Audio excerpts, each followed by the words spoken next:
Here's what's coming up on Inside City Hall tonight. No one gives more and gets less in return than New York City. Mayor Mamdani was back in his old stomping grounds in Albany today, asking state lawmakers for more funding for the 5 boroughs and pushing a tax increase on wealthy New Yorkers and corporations. Families simply can't afford 4 more years of Hochul's lack of leadership. It's the final day of the Republican State Convention out on Long Island, and Bruce Blakeman has secured enough support from New York Republicans to become the party's official designee for governor. And also tonight, I'll be joined in studio by the outgoing Emergency Management Commissioner, Zach Iscol, to reflect on his time leading the agency and his advice for the Mamdani administration. For the best news, debate, and analysis of New York politics, join us inside City Hall.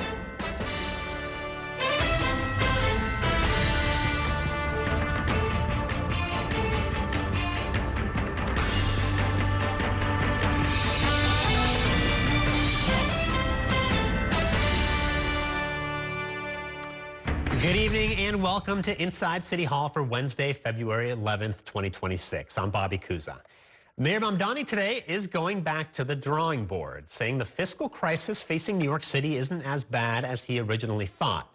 Appearing in Albany to meet with state lawmakers, the mayor said that an estimated 2-year, $12 billion budget gap is now only $7 billion, a surprising recalculation of the amount he shared just 2 weeks ago. Facing questions from both Democrats and Republicans, Mamdani promised he would share more details at a later date. Our State House reporter Bernadette Hogan covered the hearing from Albany, and she joins me from there with tonight's top story. Good evening, Bernadette. Good evening, Bobby. And despite that revelation that the city actually has about $5 billion more to play with rather than an even greater deficit, Mamdani still tries to make his case to increase taxes on the wealthy and big business. I'll be right here. I got it. Testifying for almost 4 hours Wednesday for what's known as Tin Cup Day in Albany, Mayor Zohran Mamdani was pitching new tax hikes on the wealthy and businesses. This is the kind of money that doesn't push someone out of a city. It's the kind of money, however, that on a cumulative way and a comprehensive way can help the city to get back on firm financial footing. But suburban lawmakers weren't buying it. For you to say that someone may not leave when we are seeing some exodus, to me is a little disingenuous because we are seeing it. We can't keep raising taxes. Despite making the case for new taxes, Mamdani appeared to backtrack on his claim that the city's current fiscal situation is worse than the Great Recession, revealing that the city has $5 billion more in its war chest than it did 2 weeks ago. Incorporating updated revenue and bonus estimates and using in-year reserves, we have lowered that $12 billion gap to $7 billion. But Governor Kathy Hochul was unconvinced. Her spokeswoman said, quote, "The governor's position has not changed. She has been clear she will work with Mayor Mamdani to find ways to support New York City and deliver on their shared affordability agenda." Later pressed on his plan B, Mamdani. We are going to continue to advocate for a variety of options. We believe that 2 of them that are the most straightforward and critically important are increased taxes on the wealthiest New Yorkers. Then, blaming his Democratic primary foe and former Governor Andrew Cuomo for the way New York City tax dollars flow to poorer upstate cities. New York City is still placed on a ledge. First, the imbalance in our relationship with the state is draining the city's resources. We are calling to end the drain. I will respectfully say that the time for blaming past mayors and governors is past. We need to hear the details of your plan. Democrats representing upstate New York said not so fast. I understand what your job is, but I'm telling you what my job is that these people have genuine concerns, and when they hear the things you're saying, they're like, uh-oh, it means I'm getting even less because I can't compete with that type of power. I can't compete with the power that exists there. I think that for too long we've treated the pie as if it can only ever remain the same. And what we're also talking about is increasing revenues by taxing the wealthiest that little bit more. Millionaires who aren't sending $20,000 to Dunkirk. I'm fine increasing taxes on millionaires and the rich as long as the people of Buffalo and Dunkirk also get help too. Mamdani's budget is due on February 17th. He's kind of starting out his first budget season in a maybe Adams-like fashion and veering wildly from the numbers he just put out a couple weeks ago for what seemed to be political reasons. And speaking of Mayor Eric Adams, he actually weighed in on Mamdani's pitch in a tweet earlier where he said, quote, "The deficit crisis was never real. It was invented to pay for promises that were never free. The deficit didn't drop from 12 billion to 7 billion. It was never 12 billion to begin with." So you have Mamdani's predecessor now poking fun and saying that Mamdani knew probably that additional revenues were coming in. But if we just go back to even the past 4 years under Mayor Eric Adams, Bobby, Adams was consistently criticized for under budgeting and doing a whole host of different budget tricks, as they call them. So it's just interesting to see the former mayor now criticizing the current mayor. Bobby? So, Bernadette, in shrinking, deficit shrinking from 12 billion to 7 billion, some of that was higher than expected receipts, like Wall Street bonuses, but then some of it is also savings, right? That we don't really have a lot of detail on. Agency savings, that's what Mamdani's budget director said that had to do with. But then also, if you look back to the figures, the state and city comptroller were citing that $12 billion number back in the fall. They were citing November plan figures. And now what's going on here is Mamdani, when he presented his preliminary budget plan 2 weeks ago, he was not accounting for the higher than expected tax receipts, which typically come in later in the year, early in the new year, and that had to be factored in. Mamdani had some time to play with because his deadline to deliver a balanced budget is February 17th, so he still has some time. But still, Bobby, it just goes back to the point of if Mamdani and his budget chiefs knew that this money probably was going to come in, why did they compare it to the worst recession that we have seen in the past 2 decades?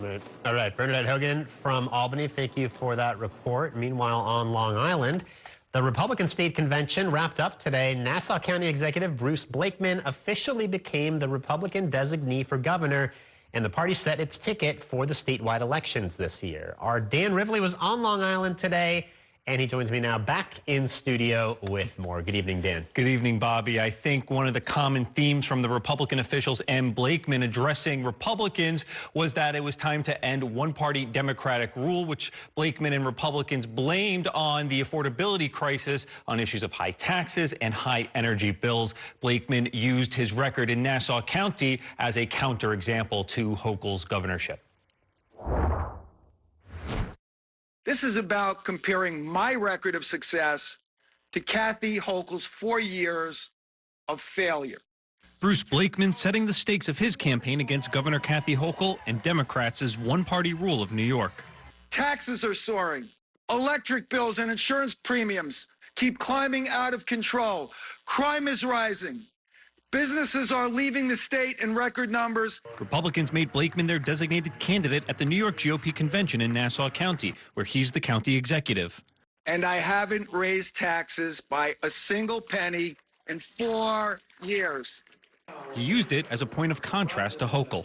I also work with police to make Nassau County the safest county in America. Republicans also heard from Blakeman's choice for Lieutenant Governor Todd Hood, the Madison County Sheriff. We will stand with law enforcement and victims, not criminals. Not criminals. Republicans earlier this week set their ticket down the ballot. Biotech entrepreneur Joseph Hernandez for comptroller. We're going to be very strict. We're going to audit. And for Attorney General, former federal prosecutor Saritha Komatareddy. And while I was chasing terrorists across the Middle East, I saw right here in my backyard in New York, public safety completely deteriorated. Before Republicans coronated Blakeman. Hey, hey, ho, ho, Blakeman's got to go. Democrats razzed him from across the street. And he's MAGA all the way. Trump has said so. He has said so. Speaking of Trump. Be sure to get out and vote in November so we can save New York State. I'll be working with Bruce very hard. President Trump cut a video in support of Blakeman. Blakeman returned the favor. I will always have his back. Hochul's campaign responded, Donald Trump said the quiet part out loud. If Blakeman wins in November, Trump will be running the state of New York right alongside him. That means rising costs on families, letting ICE trample on New Yorkers' rights, and waging war on New York kids. No Republican has broken the Democrats' hold in New York since former Governor George Pataki, who last won in 2002. Get out there and work hard. Ed Cox, the GOP chairman, sees a parallel. Their party is tired now, under a governor who is very, very weak. I also asked the Republican Party chairman how Blakeman handled the Trump question while running in New York, and he said that Blakeman supporters Trump is just returning the favor for Trump's endorsement of him, but that he is really running on his record in Nassau County, Bobby.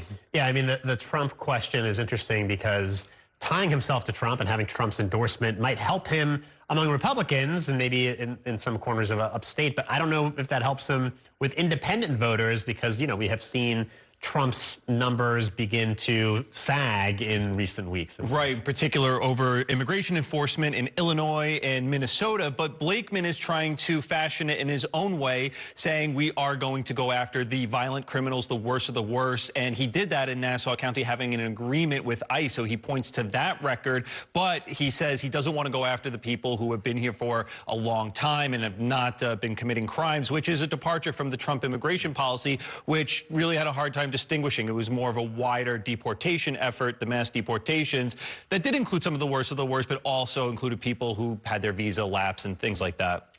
All right, Dan Rivoli, thank you so much for that report. It is time now for a break. Coming up, we'll bring you the latest on the nurses' strike after the nurses at New York Presbyterian voted not to ratify a tentative deal with the hospital system. We'll bring you a live report next. Stay with us. We're back in a minute.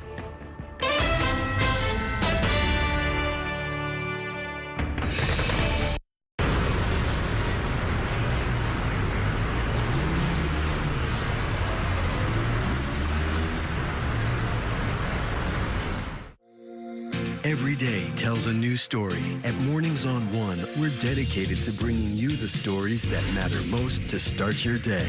With in-depth coverage of the day's news. I'm Pat Kernan. Here are the stories we're following. And weather updates every 10 minutes. Tomorrow, some morning sunshine possible. Clouds take over. It's our responsibility to get you the information you need before you head out the door. Mornings on One. Weekdays starting at 6 on the Spectrum News app. Free for Spectrum and Xfinity customers.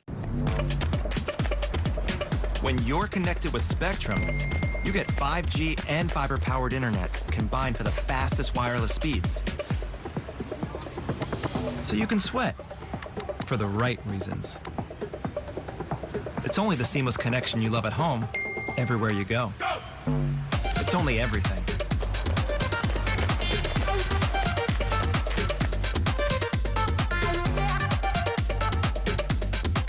I'm Sandra, this is Jorge, and we were adopted in 2019. I remember when they first came to us, Michael was already a teenager. The whole cliche of they're so lucky to have you guys, and it's the other way around. They have changed our family for the better. They chose to love us. They didn't have to. They chose us. Family. Learn about adopting a teen from foster care. You can't imagine the reward. Visit adoptuskids.org. And that's a look at some of what's in the papers this morning. You're done with the sports section. Today's story is about the latest chapter for a beloved local business. It's a beautiful day with temperatures in the 60s, but showers are expected in the next hour. In a city that's always on the go, it's important to stop to hear the stories that connect us. The news that matters to New Yorkers. That's what brings us together. That's Mornings on One. Weekdays starting at 6.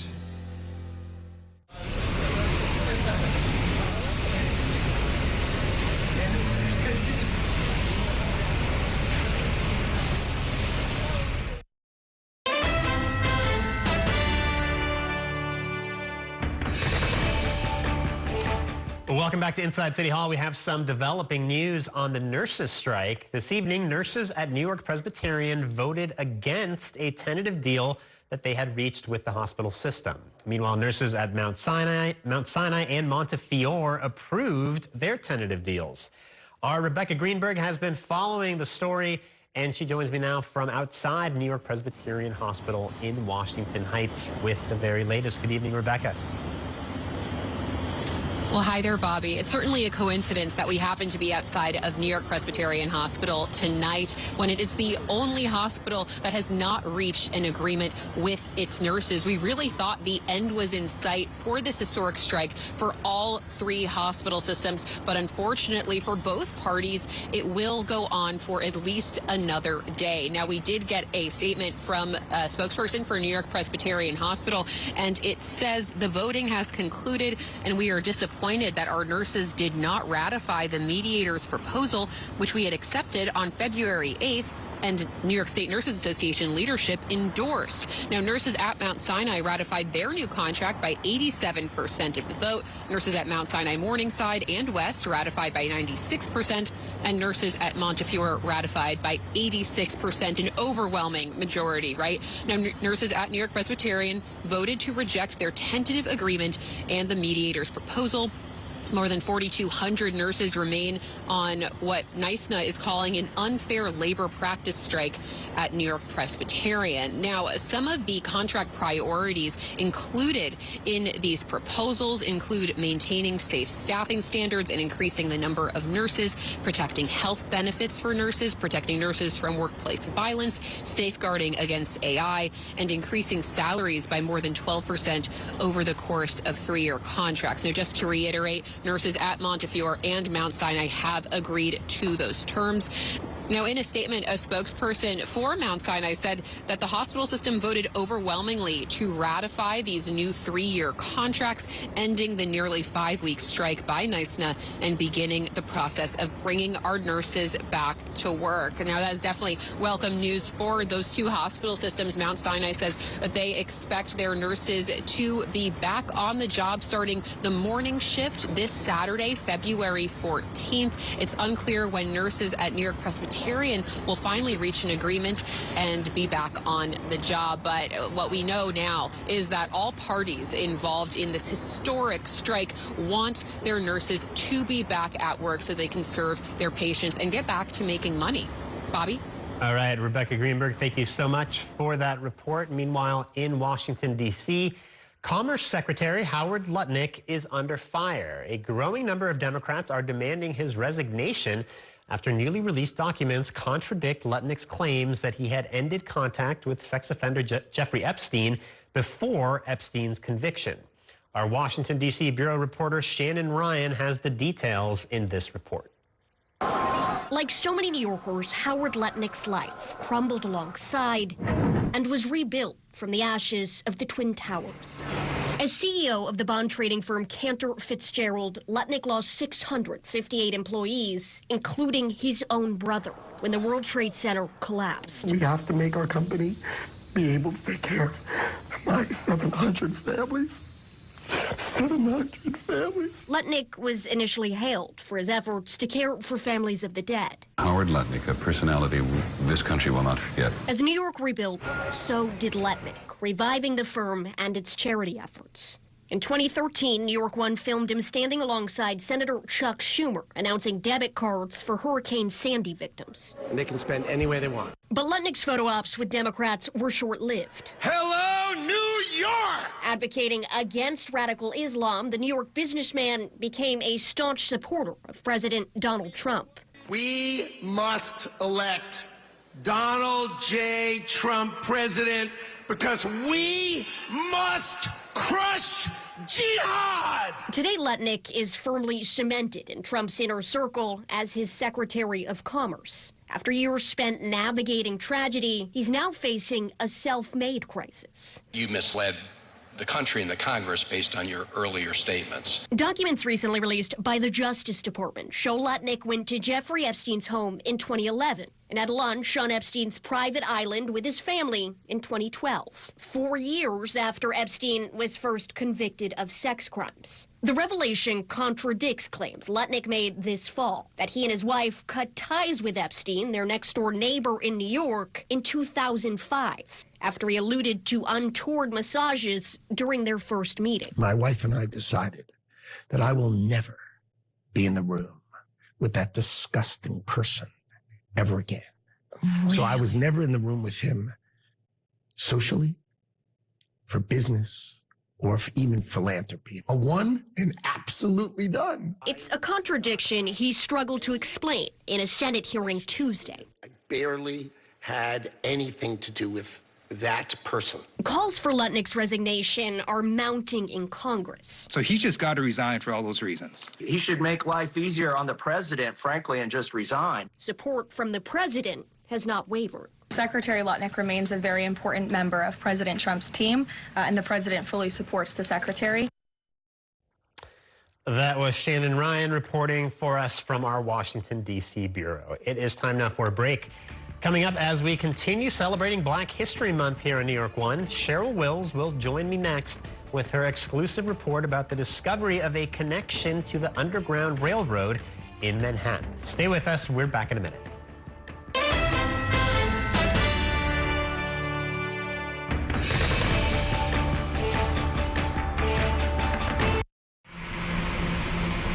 Stand clear of the closing doors, please.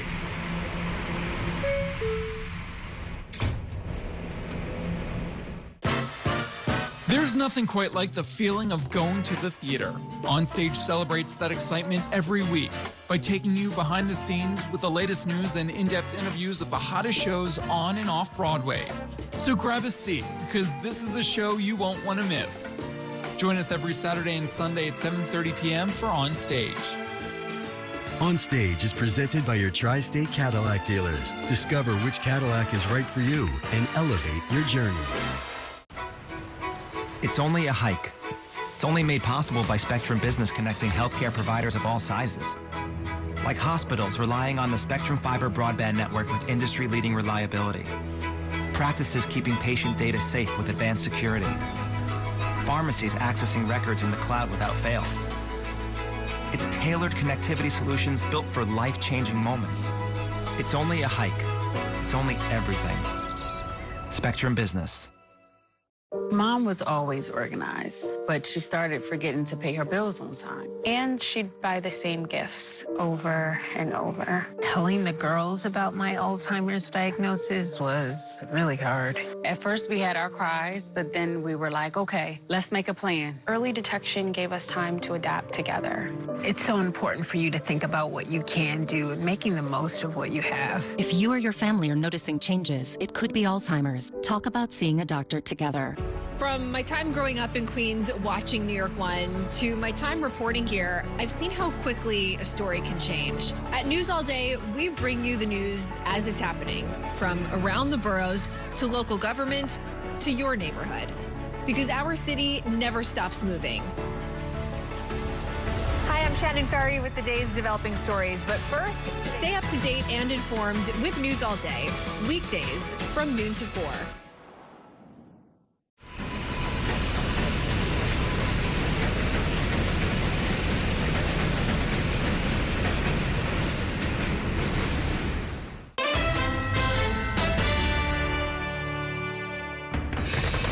Welcome back to Inside City Hall. For the first time in about a century, a new link to the Underground Railroad has been discovered in Manhattan. Our Cheryl Wills joins me now with her exclusive report, a story about slavery and the quest for freedom behind built-in drawers. Good evening, Cheryl. Good evening, Bobby. You know, we're shocked by the overwhelming response to this report. And there were once safe houses all throughout Manhattan, all of New York City.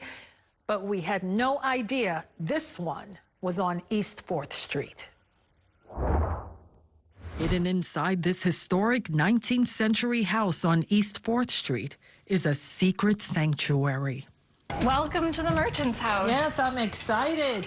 In 1965, the Merchant's House Museum became Manhattan's first landmarked building. Its doors opened to the public in 1936, giving visitors a taste of residential life in old New York. This is the parlor, pretty much how the Treadwell family left it. The Treadwell family lived here from 1835 until 1933, and their elegant residence is frozen in time. From this ruby red front parlor and its original piano, to the kitchen with its cast iron coal-burning stove. This is where the secret lies.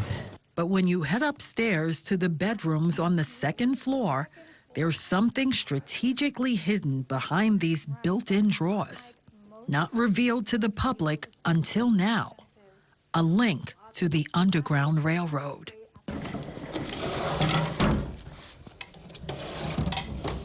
Oh, wow. And underneath these drawers is the path to freedom. Once removed, there's a hatch. That hole is so small. And then you can see this rectangular opening cut into the floorboards, which leads to an enclosed space about 2 feet by 2 feet. A ladder then leads down to the ground floor. You guys knew this was here. Yes, we knew it, but we didn't really understand what we were looking at. Now they know. The merchant's house was also a safe house for enslaved Africans who escaped bondage in the South. This is very emotional because I'm sitting where desperate people yearning to be free once sat with their eyes on freedom. They went down to a 2-by-2 space. You could barely stand up in it. And they stayed there, waiting for their next move. This was the path to freedom. I've been practicing historic preservation law for over 30 years. This is a generational find. This is the most significant find in historic preservation in my career, and it's incredibly important that we preserve this. Architects and preservationists recently went down inside this hidden vertical passageway to examine it for themselves. I'm not exactly the biggest guy in the world, and I had trouble shimmying down to the bottom, yes. Wow. And when you got to the bottom, what was there? Well, there were artifacts down there. There was a newspaper clipping from the 19th century down there. In 2026, these experts confirmed this passageway was designed in 1832 by the original owner. Joseph Brewster was an abolitionist. Abolitionism was incredibly rare among white New Yorkers, especially wealthy white New Yorkers. He was the builder of the house. He was able to make these choices and design them. Brewster sold the building to the Treadwell family in 1835. It's unclear if the Treadwells used or even knew the passageway was there. Historians call this passageway a masterwork of deliberate concealment, designed to be absolutely invisible to slave catchers during the 19th century. Its groundbreaking discovery, a testament to the courage of the abolitionist movement in New York City. You know, many New Yorkers forget that we were part of the abolitionist movement, we were part of the civil rights movement, but this is a physical evidence here in the Merchant House that really shows New York City's connectivity to what happened in the South, what happened during the Civil War, and what's still happening today. It's a critical piece of the overall struggle for freedom and justice. The Merchant's House, no longer just a relic of domestic life in the East Village. Its identity now includes a powerful, emotionally charged monument to the American struggle for liberty.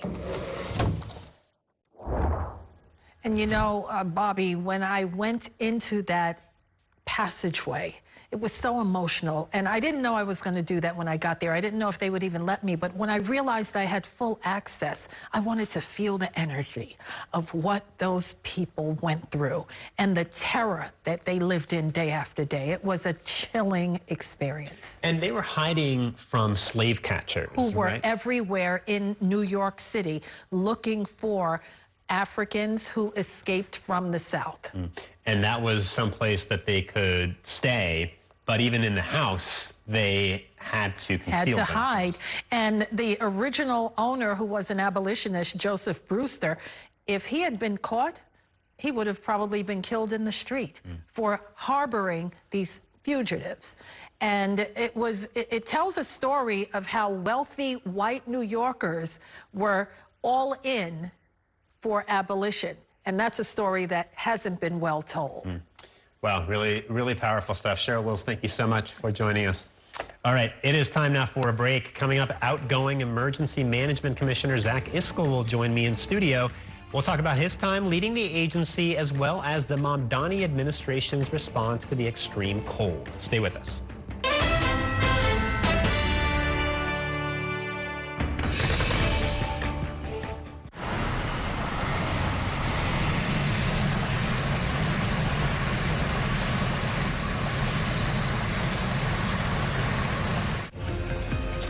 My time at New York One has shown me that in the city that never sleeps, the news never stops. So as the day winds down, turn to the rush hour. Good afternoon, I'm Monica Burke. To catch up on the stories that matter across the 5 boroughs, with in-depth interviews from the city's newsmakers, plus the latest forecast. Catching you up with today, preparing you for tomorrow. Right here on the Rush Hour. Weekdays from 4 to 7 p.m. It's only a slice. It's only made possible by Spectrum, connecting businesses of all sizes, like small businesses, instantly serving up orders and inventory on the Spectrum Fiber broadband network. And factories, seamlessly connecting to farmers in the field with tailored solutions that always deliver. It's only a slice. It's only everything. Get your business free fiber-powered internet forever. Call to find out how. I'm Chris Jakimick. I served in the United States Air Force and I deployed 3 times. So in 2017, I was serving as an Air Force First Sergeant. Our motto in that role is my job is people, everyone is my business. But unfortunately in that year, I would lose my own brother, Lance Corporal Adam Jakimick, to suicide. The majority of veteran suicides are from guns. I store my weapons securely, not only for myself, but for my family. My service never stops. At Spectrum Noticias, we recognize that our New York City community is vibrant and diverse. Spectrum Noticias delivers balanced coverage of the stories that matter in our communities and across the country. Our journalists are based in the neighborhoods we cover, ensuring you get in-depth reporting on what's happening in the places we call home. So join us at Spectrum Noticias. We're always on, always there for you. Now available on your TV. Check your local listings. Also available on the Spectrum News app.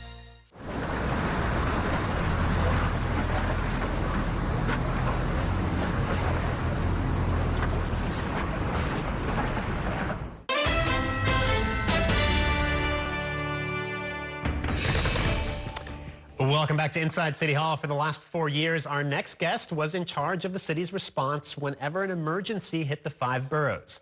Most recently, he has been helping Mayor Mamdani deal with last month's winter storm and the deep freeze that followed and has resulted in 18 deaths. Now, Zach Iskell is stepping down effective today, and he joins me now on his last day on the job to talk about all of that and more. Welcome back to the program. Thank you for joining us. Yeah, thanks for having me. So 4 years, you have dealt with any number of emergencies, snowstorms, floods. There was wildfire smoke. There was a couple of earthquakes, right? We've literally seen it all. We've had earthquakes. We've had extreme rainfall. We've had the air quality issues and air smoke from Canada. We've had space weather, we've had cyber incidents, we've had shootings, you name it, we have dealt with it over the last 4 years. Fortunately, no terror attack in that time, right? Very fortunately. What was it that most kept you up at night during your time on the job? Was it terrorism? Was it cyber? I mean, I think at one point it was the migrant crisis, right? Because that was months and months ongoing. It was ongoing operations, going out to these sites, standing up operations to keep up with the flow of people coming to the city. At other points, it was just, a bunch of different incidents occurring at the same time, right? Whether it was 5-alarm fires or water main breaks, different weather events that were compounded by being on top of each other. So over the last 4 years, there's a lot of things that led to a lot of sleepless nights, a lot of things leading to my phone ringing in the middle of the night. So it sort of varied based on the time of year and the period of my service over the last 4 years. Let's talk briefly about your exit. I know you submitted your resignation a few weeks back. Did you hear from the administration that the mayor was planning to name his own person to the job and they wouldn't be keeping you on? We never had those conversations. I was planning to leave the city last spring. When a number of deputy mayors resigned, I sort of felt like the responsible thing was to stick around through hurricane season and the end of the year. Dean Fulihan, the first deputy mayor, called me in December and asked if I would stay on for a bit to help with the transition. And I told him that I was ready for what is next, but I also believe in making sure that there's a responsible transition and doing right by them and by the city. And so I committed to that, and that was the end of the conversation. Right, so you never really got to the point where you knew whether the mayor wanted you to stay or not because you were ready to move on. I'm now one of the longest serving emergency management commissioners. I've been in this job 4 years, and to do this job well, you have to operate 24/7. And I've got young kids, I've got a family. who that takes me away from. And so I was ready to start that next chapter. I was ready for the next challenge. I've been ready for almost a year. And I made that clear to them, and so that conversation just never took place. All right, so now that you're leaving, you can tell us all the secrets. All of them. What secrets? You want to know where the aliens are? They're in the yeah. I was going to ask you about Mayor Mamdani and what it's been like working for him just in these last few weeks, and how maybe his management style differs from Mayor Adams, who you worked for. You were just throwing out a bunch of easy questions right off the bat, huh? Look, I think first off, there's some real similarities. I have been with both mayors during real moments of tragedy. I have seen how, after a 5-alarm fire, when people are displaced from their homes, I have seen the way that both of them interact with people who have been victimized by these incidents. They certainly are very different in a lot of ways, but I think that is one thing that I've seen that's a real similarity. And I've been very honest about this. I've been very impressed with the team that Mayor Mamdani is putting together. I think he and I certainly have probably some very clear political differences, but I think that's okay, right? I think we live in a world where people should be able to work together who don't necessarily agree on everything and find places of agreement. And what I've seen from him is he is building a really smart, capable team. He's got some really wonderful people around him who I've enjoyed working with, and I wish them all the success in the future. For now, there is no commissioner in place, though, right? So what happens at emergency management right now? I mean, we're still in the midst of this crisis with the cold snap. So I am leaving the city with a balmy 45 degrees today. So we're at the tail end of this cold snap. But I'm also leaving an agency that we have record high retention, record low vacancies, historic in both levels. 100% of our executive positions are filled other than the commissioner. My first deputy will be stepping in as the acting commissioner until they appoint a commissioner. I've recommended that she would be fantastic for the job, but I know they're in the stages of interviewing people for this job. So you are moving on to the private sector. Can you tell us what the next Ink's job is? Still not dry yet on the contract, but I'm going to the private sector, and I'll be starting a job fairly shortly. Okay. So I know you're passionate about public service, and you're also an ambitious guy. I know you briefly ran for mayor, right, and then for city controller back in 2021.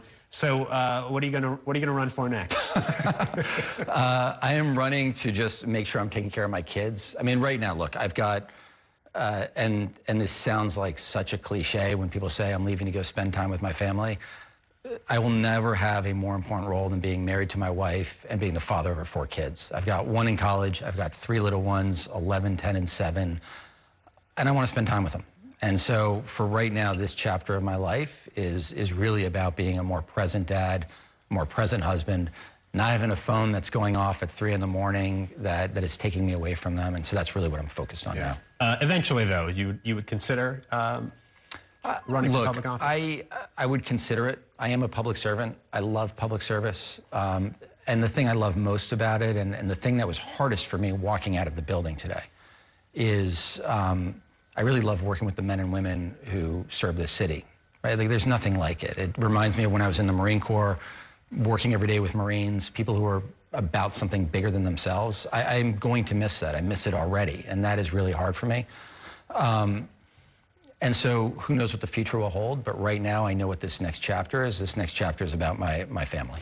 Let me ask you about the current crisis that the city has found itself in just these past couple of weeks with the storm and then the extended deep freeze that has resulted in 18 people who have died outdoors. That's not even to count the ones who we have learned have died indoors. But there's been some criticism of the administration. I know you testified yesterday before the city council. Is it unfair to blame the administration for some of these deaths and for not doing more to get people inside? So it's a great question, and it's a totally fair question. I think, look, there is always more that, and especially as public servants, that every single person who dies because of anything in the city, nobody takes it harder than us, other than the families of those that were lost. I think it's also a reminder that we live in a day and age of extreme weather that is really dangerous. All right. Zach Iskel, thanks again for spending some time with us. It's great to be with you. Thanks for having me on. All right. It is time now for a break. Coming up, I will talk about Mayor Mamdani's trip to Albany for Tin Cup Day and much more when I'm joined by my weekly politics panel. Stay with us.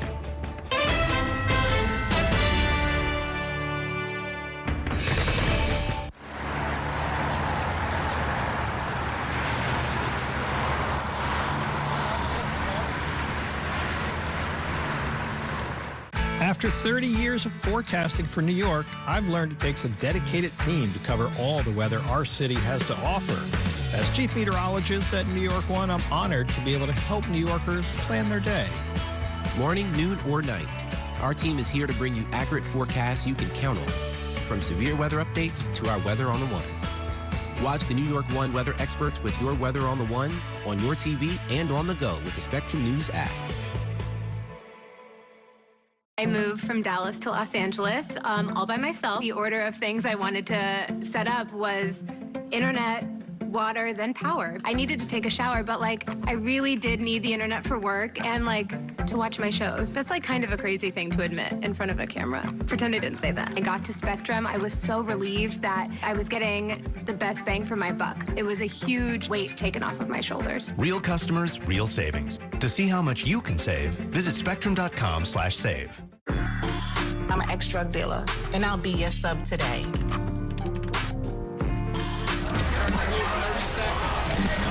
Two milligrams of fentanyl can be lethal. A lethal dose is in here. Who gets it, I won't know. It's cheap, it's potent, and it's profitable. The sad reality is fentanyl is being mixed into everything now. More kitchen now. My father was a New York City firefighter. My mission, like his, is to serve New Yorkers in a city that doesn't stop when the sun goes down. Being with New York One since the beginning, I'm now honored to join you even earlier each weeknight. Starting at 8 with New York Tonight, we'll explore the latest news developments, followed by New York One at 10 to wrap up your day. So join me each weeknight starting at 8 right here on New York One.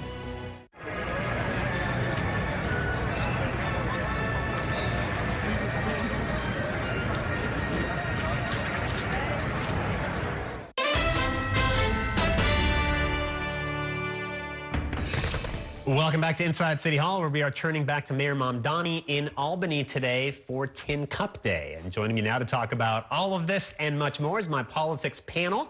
Christina Greer is a New York One political commentator and a Fordham University professor. She's also a co-host of the FAQ NYC podcast. And joining us as he does every Wednesday is New York One political commentator Gerson Barrero. Thank you both for being here. So Mamdani up in Albany today.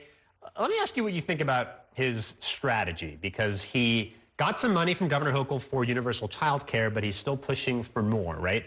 The tax on the wealthy and on corporations. He says the city is broke. We have this huge budget gap, although now the budget gap is smaller. I mean, what do you think about his approach here? Is this going to work?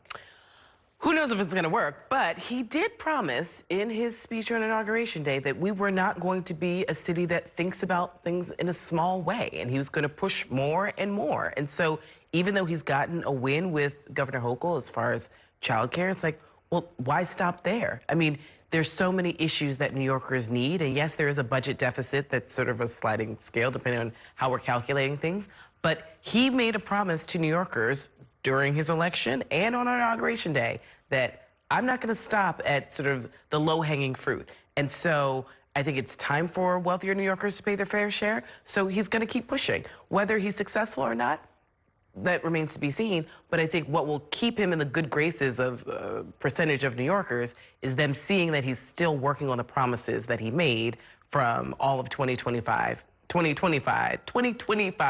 the present. I think that the tin cup concept is old and worn. It's not his fault. Also, that we go over there begging. Everybody knows, it's been around, you certainly know, that we are shortchanged. That's nothing new there. So he's just repeating the line. Want to be creative, sir? I would have gone in and said, I know that I'm going to get the tax increase because you're all afraid. So let's do this. Let's look at the guidelines for rich people. We don't even have to increase the taxes. Some of those loopholes that millionaires, billionaires have and businesses have, let's tweak that a little for the next 4 years. I would do that. That's a more creative way, and you'll get that because there's no way in hell that Kathy Hochul is going to give him a penny in increases. He knows that. It's laws. So who is he playing to? To the people that already elected him, that he's popular with? Let's be a little bit more creative. He's got intelligent people around him. even though I'm stunned, how do you go from 12 billion, oh my God, the sky is falling, to now a $5 billion difference? I mean, even any house person that is running a budget for their family knows you don't work with numbers that way. So I'm beginning to get a little, it's like a little childish for me. So I'm supposed to feel good because all of a sudden he found $5 billion. We leave him enough time, by spring, he'll have a, zero deficit. Come on now, be creative. Let the tax people, they're not going to give up the money. So again, I emphasize, I'm not a mathematician. I'm not good at this, Christina. But, adjust that. There are loopholes. He can do that. They can change it. That the governor will do. Mamdani has come under some criticism for the deaths that have happened the past couple of weeks because of this deep freeze that we have had. There's some grilling at the city council yesterday of some administration officials. Is it fair to fault the administration for not doing more, whether it's involuntary removals of people who are homeless and don't want to come in out of the cold, or, other staffing or something else they could be doing? Right. As was said, no matter what the death toll is, if it's 18 New Yorkers, 21 New Yorkers, it's still too many. That being said, the way the mayor and his administration have handled a once in a decade, once in a generation storm that has lasted for several days. It's affecting street sweeping and trash pickup in so many different ways. I don't know how much better this administration could have done, to be very honest. There's certain people who will not leave their home on the street. I mean, that is how they view the street. That is their home. There are real conversations about forcible removal and making people go into a shelter or go into a warming station if they choose not to. I think some people also don't fully grasp just how cold it was. Lots of folks, we see this with different storms and hurricanes and tornadoes. People are like, I've lived through this before, I'm fine. So to blame Mamdani, I think is a little disingenuous to do, because realistically, there are ways that he cannot physically make someone come in. And so to put it at his feet, as tragic as these deaths have been, I don't think that we're putting the ire in the right place. Well, it's not a matter of blaming. He is the mayor. 43 days, today and counting. He'll be on April 10th, it'll be the first 100 days. People are counting. If it was wonderful that people say he'd be, some people think that he walks on water and he creates miracles. He can part the seas. So let's give him full responsibility. I think that city council member Crystal Hudson was deliberate in her language and very focused. And I think you have to. And if it was, again, I'll repeat it for the second week, if it was Andrew Cuomo, we'd be all over him. So let's, you're mayor. Yes, you're a rookie mayor, but you own it. I think he's carrying himself very well. He can help himself. Sanitation is going to be a problem. It's not only picking up what's there, they haven't been able to do. We were talking before off air about mayors that really screwed up. Mayor Bloomberg, who was away on vacation when a major storm came. There's going to be a problem, Christina. You know what that is, Bobby? When they start cleaning up, you know what's going to be infested? Rats. There's going to be rats all over, and we know that. And I don't want to discuss people are having dinner now. But the fact is that after all that ice comes out, rats live underneath. They're warm all the way down in the subway holes that we have. They're going to come up. We're going to have a rat infestation like we've never seen. I hope I'm wrong. All right. We got to take a break, guys. How's that for a break? I'm going to have more Bon appetit. with this panel in just a couple minutes. Stay with us.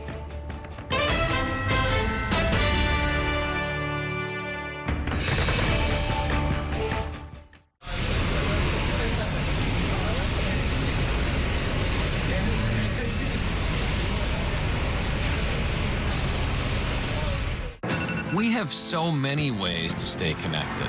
A single touch can bring us closer to the families we love, the friends we know, and the city we share. And Spectrum helps us keep connected throughout the day, every day. Including more ways to watch New York One as a Spectrum Internet customer.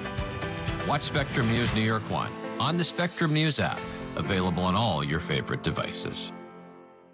There's an international travel plan with Spectrum that was an additional $10 a month, as opposed to paying a ridiculous amount per day for roaming fees. This literally really felt like my old phone carrier was reaching their hand into my wallet and just helping themselves to some of my cash. I like having no surprises when it comes to my cell phone bill. And with Spectrum, that's been the case. So it saved me a ton of money. Real customers, real savings. To see how much you can save, visit spectrum.com/save.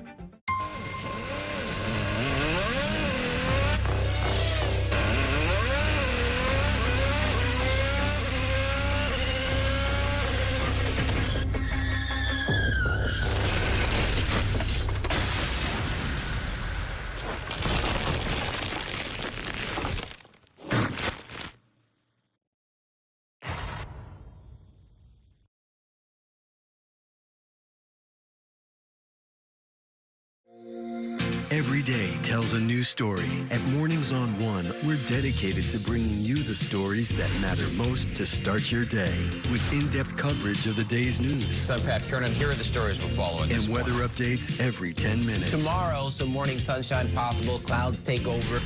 It's our responsibility to get you the information you need before you head out the door. Mornings on One. Weekdays starting at 6 on the Spectrum News app. Free for Spectrum and Xfinity customers. Stand clear of the closing doors, please.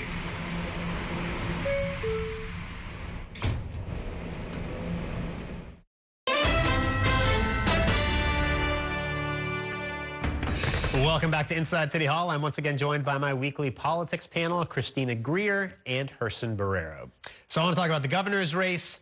We'll get to Kathy Hochul. Let me start with Bruce Blakeman, who had kind of a rough rollout this week. I mean, first he announced his running mate, and then turns out the guy didn't want the job and had actually turned him down. And then today he was sort of coronated as the Republican nominee. But, I mean, does Bruce Blakeman have any shot in this thing? What do we think about this race? I mean, never say never. Don't forget we had 3 terms of George Pataki, and it was a different time, but we still had a Republican that won statewide. So it is possible in sort of the latter 20th, early 21st century. I do think that, you know, male candidates running against a female candidate always get like a little extra bump because there's some people, men and women, who just can't bring themselves to vote for a woman. So he'll get a little bit of a bump there. I mean, it's a little bit of a Benny Hill rollout with, you know, things that happen. But of course, he could say that Kathy Hochul's on her 3rd lieutenant governor. So, you know, let's not talk about sort of the number 2 on the ticket. But it will be whether or not his relationship with Donald Trump resonates in a positive or negative way with the vast majority of New Yorkers across the state. So whether or not the tariffs have affected communities from Buffalo and Syracuse and Rochester and Albany, whether or not his policies on ICE and immigration resonate with voters in a positive or negative way, because Blakeman's been all in. He's Trump's guy, and so you have to own it. All of the hatred and misogyny and all of the things that the president has espoused in these last 10 years, Blakeman is running that through New York, and we'll see if voters want that. I'll say this as an independent. Blakeman having that video endorsement from Trump, adios, muchacho, you're done, bro, you're done. And first of all, his arrogance, this whole thing of focusing just on the finances and how good he is. Well, the state just don't live on finances. So many issues that we're dealing with. And lastly, Blakeman is just a waste. I mean, I thought Stefanik was horrible as a candidate. She would have pardoned. If she were elected governor, she would have pardoned the state charges the next day in terms of as soon as she took office. He'll do it as he's sworn in, he'll pardon. So the hell with him. As an independent, I am going to be privileged and honored to vote for a first female ticket of a competent person, even though I'm not a fan of Kathy Hochul's, and Adrienne Adams, who I just rah for her on this stage. I think the significance of that, Christina, while you're right that people will do it, I think there's going to be a lot of more voters who are going to be part of that historical place to placing the bet. I didn't vote for Kathy Hochul last time around, 2022, and I didn't vote for that other fool, Lee Zeldin. But this time I'm voting. It's a historical significance. I think many independents like myself, who we won't vote in the primary, will take that into account. And Kathy Hochul, I mean, she could not be in a better position right now. I mean, she's got all the endorsements, including Mayor Mamdani, and her opponent in the primary, her own lieutenant governor, Antonio Delgado, dropped out. So she's got kind of a clear path now. She's got a clear path in the Democratic Party, and I think the value added is that Adrienne Adams, what we saw the tail end of the mayoral primary is that Adrienne Adams was a really good campaigner, right? Because she got in so late, we didn't really get to see her hit her stride until sort of closer to the finish line. She does incredibly well in not just black churches, but sort of institutions writ large. She has this way that she can connect with people in a way that, quite honestly, Kathy Hochul has a little bit of a Hillary Clinton vibe. They don't really connect with people in the same way. So Adrienne Adams feels genuine, feels as though she's a listener, but also has been in government long enough where you can trust her with the keys to the castle. God forbid Kathy Hochul needs to step away. And so I think she's not chosen just for downstate sake or for, you know, descriptive representation. I think it is a nice sort of intellectual and policy balance as well.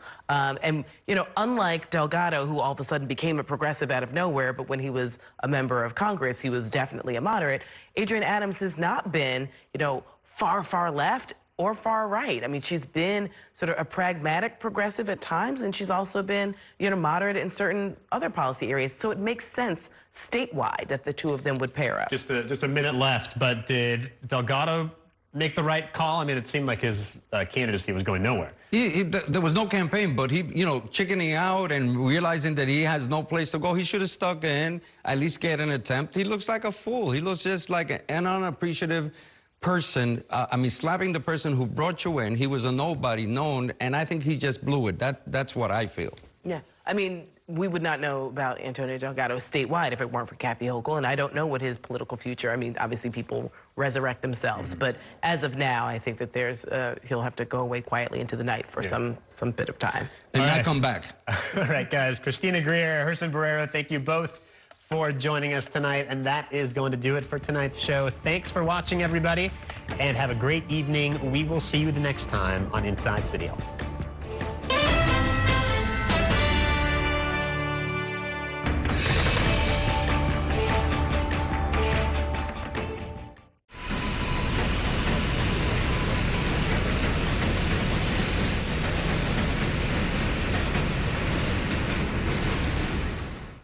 That's a look at some of what's in the papers this morning. You done with the sports section? Today's story is about the latest chapter for a beloved local business. It's a beautiful day with temperatures in the 60s. But showers are expected in the next hour. In a city that's always on the go, it's important to stop to hear the stories that connect us. The news that matters to New Yorkers. That's what brings us together. That's Mornings on One. Weekdays starting at 6. You might think Spectrum is just for your home, but Spectrum is seamless connectivity everywhere. It's the network making the other networks sweat. Connectivity from an actual internet company, because internet is what you actually use your phone for. It's way more than 5G. With Spectrum One, it's 5G and fiber-powered internet, seamlessly combined for the fastest. Don't believe us? Ask this guy. He's one of millions who already know. Oh yeah, and this guy too. Turns out people like their mobile from a seamless connectivity company. That's why Spectrum is the country's fastest growing mobile provider. Spectrum One. It's only the seamless connection you love at home, everywhere you go. It's only everything.